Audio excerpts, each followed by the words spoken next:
Hey y'all, I'm Erin Haynes. I'm the editor-at-large for the 19th News, a nonprofit newsroom reporting on gender, politics, and policy. We look at where our democracy remains unfinished, where women, people of color, and queer people are still not included. And later this month, I'll be your host for a brand new podcast from the 19th News and Wonder Media Network called The Amendment. More on that soon. But for now, I'm excited to be your guest host for this month of Womanica. This Black History Month, we're talking about revolutionaries, the Black women who led struggles for liberation from violent governments, colonial rulers, and enslavers. These women had the courage to imagine radically different worlds, and they used their power to try and pull those worlds into view.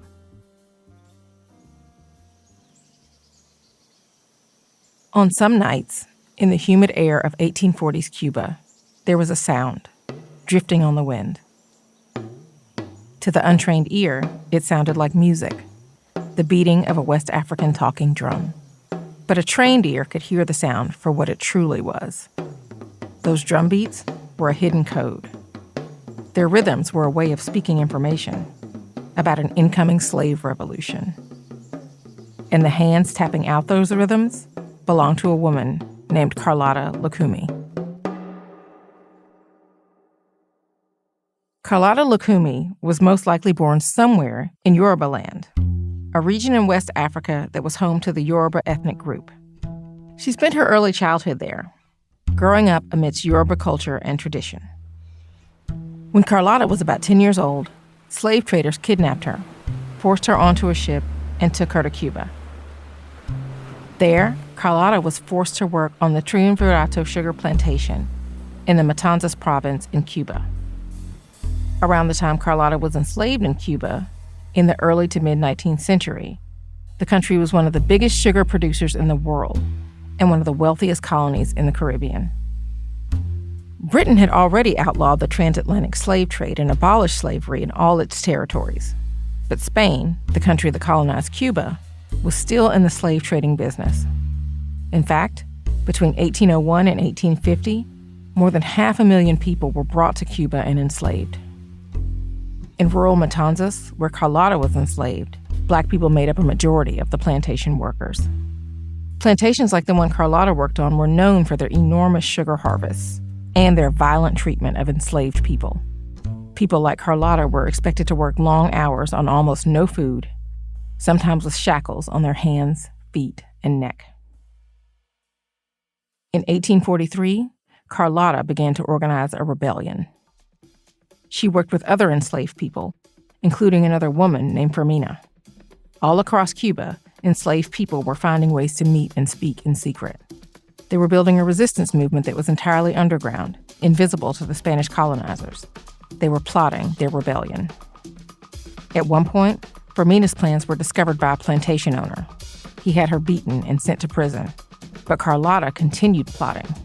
She sent coded messages through a talking drum to other enslaved people nearby. Finally, on November 5, 1843, Carlota's plans came to fruition. That night, the Triunvirato Rebellion began. More than 300 people rose up in rebellion against their enslavement. Carlota led the charge with a machete in hand. They burned the main house where the overseer lived. At one point, Carlota was said to have attacked the overseer's daughter with her machete and encouraged those around her to do the same. Eventually, the revolutionaries moved on to neighboring plantations, killing white colonists they encountered along the way. Over the course of one night, they destroyed 5 sugar plantations. But by the morning of November 6th, armed Spanish colonial authorities overtook the revolutionaries at the San Rafael sugar mill and violently ended their uprising.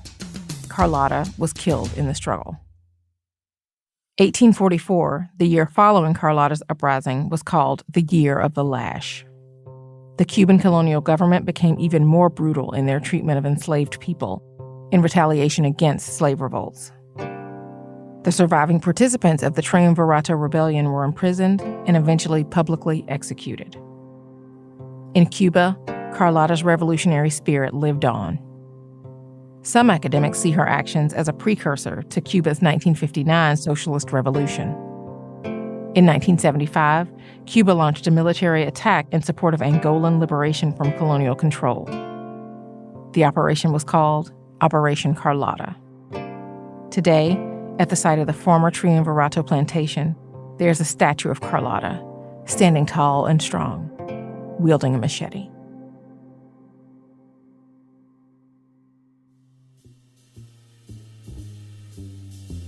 All month, we're talking about revolutionaries. For more information, you can find us on Facebook and Instagram at Womanica Podcast. Special thanks to co-creators Jenny and Liz Kaplan for having me as a guest host. Talk to you tomorrow.